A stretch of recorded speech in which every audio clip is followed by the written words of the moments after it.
Removing bad odors from shoes is often a frustrating and unpleasant task, especially when sweat and moisture build up and create bacteria inside.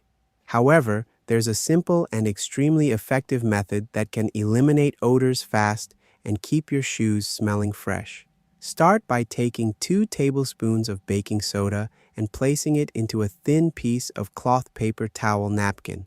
This allows the baking soda to absorb moisture and neutralize odors. You can also add a few drops of essential oil if you want a fresh scent.